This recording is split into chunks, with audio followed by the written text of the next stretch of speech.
Buenas noches, profesor Gilberto Harold Hernández. En esta oportunidad vamos a exponer sobre la reforma agraria. Este suceso sucedió en el Perú en el año 1969 al año 1979. Le doy el pase a mi compañera Camila, que va a exponer sobre la introducción. Gracias, compañero. El periodo de la historia peruana entre 1930 y 1990 fue un tiempo de transiciones profundas en política, economía y social, con cambios radicales como revoluciones y ajustes neoliberales, pero también permanencias que aún nos afecta hoy. Analizaremos cómo estos elementos influyeron en el Perú moderno con una interpretación histórica que ve este periodo como una modernización incompleta, llena de tensiones entre autoritarismo, desigualdad y búsqueda de identidad nacional. Además, argumentaremos a favor de la reforma agraria como un paso esencial hacia la equidad. Sí, le paso a mi compañero con el desarrollo político.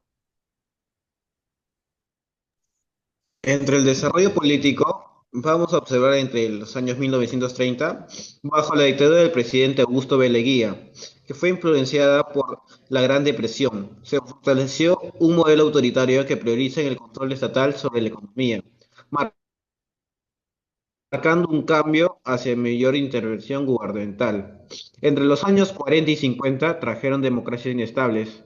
Tanto el presidente Manuel Prado intentó estabilizar, pero el presidente Manuel Odría impuso una dictadura que reprimió izquierdas y promovió la industrialización. El giro radical vino en el 68 con la revolución militar de Juan Velasco Alvarado, que nacionalizó industrias, impuso una reforma agraria y adoptó un nacionalismo antiimperialista. Sin embargo, esto terminó en los 75 con Francisco Morales Bermúdez, quien revirtió medidas bajo presión económica. Los 80 y 90 vieron el retorno de la democracia con Fernando Belón de Terry y Alan García, pero también el ascenso de Alberto Fujimori, quien en 1992 dio un autogolpe, instaurando un régimen autoritario neoliberal. Las permanencias son claras, la inestabilidad institucional con frecuentes golpes, el centralismo limeño y dominio de élites.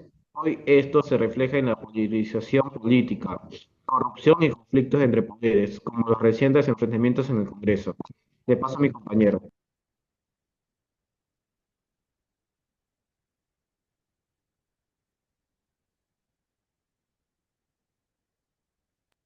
Desarrollo económico. Siguiendo con la exposición, voy a hablar sobre el desarrollo económico entre la reforma agraria, ¿no?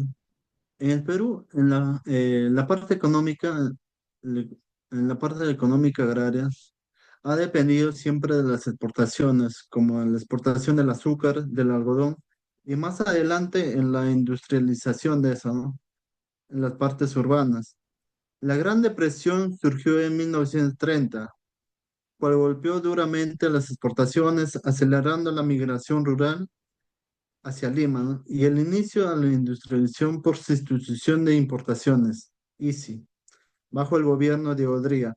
Los cambios se profundizaron entre 1960 a 1970 en el gobierno de Juan Velasco Alvarado, quien nacionalizó la minería y el petróleo con grandes empresas estatales, ¿no? Buscando una autonomía económica y redistribuyendo tierras. Pero esta crisis ha dado ha dado deuda, ¿no? Entre el año 1980 bajo el gobierno de García y hubo también una hiperinflación que llevaron al viraje neoliberal entre 1990 con el gobierno de Fujimori.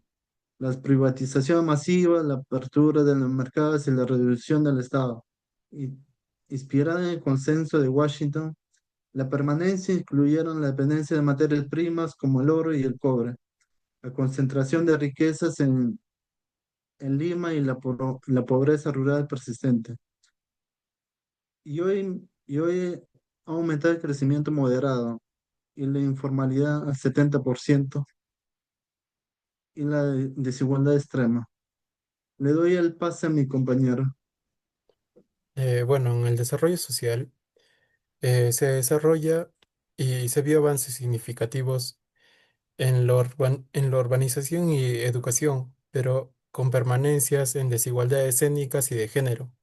Desde 1930, la migración masiva de andinos a la costa transformó Lima en un metrópolis multicultural, con el surgimiento de barriadas o también llamadas pueblos jóvenes en los 1950 y 1960, cambiando la demografía urbana.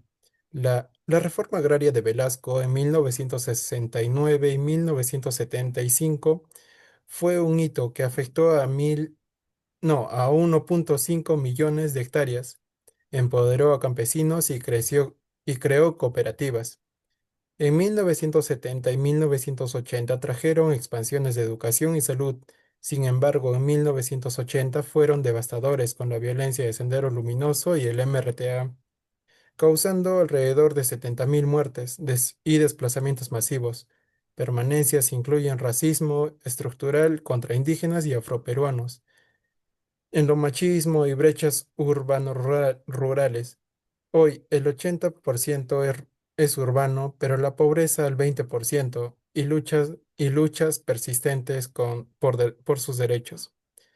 El argumento sobre la reforma agraria en nuestro caso sería a favor, porque está implementada desde 1969 y 1975, y esto representó un cambio radical hacia la equidad en un Perú históricamente marcado por latifundios y explotación rural, heredados del colonialismo. Redistribuyó tierras a campesinos, afectados grandes haciendas y promoviendo cooperativas, lo que impulsó movilidad social y redujo la pobreza extrema.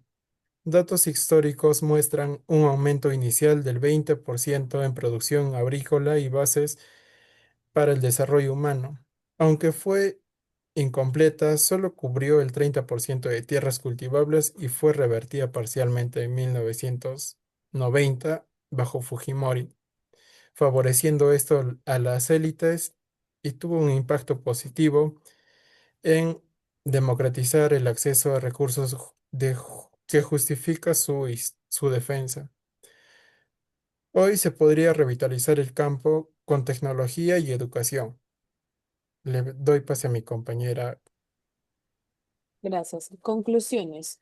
En resumen, los cambios políticos como la revolución de Velasco y el neoliberalismo de Fujimori, económicos de Isi a privatizaciones y sociales como organización y reforma agraria, coexistieron con permanencias en inestabilidad, desigualdad y dependencia externa. Estos moldearon el Perú actual, una democracia con tensiones autoritarias, economía neoliberal vulnerable a shocks y sociedad diversa pero dividida.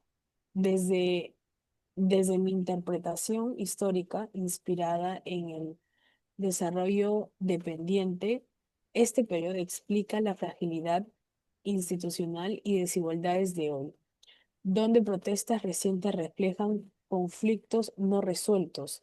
La reforma agraria destaca la urgencia de políticas inclusivas para separar legados históricos y contribuir a un futuro más equitativo. Gracias.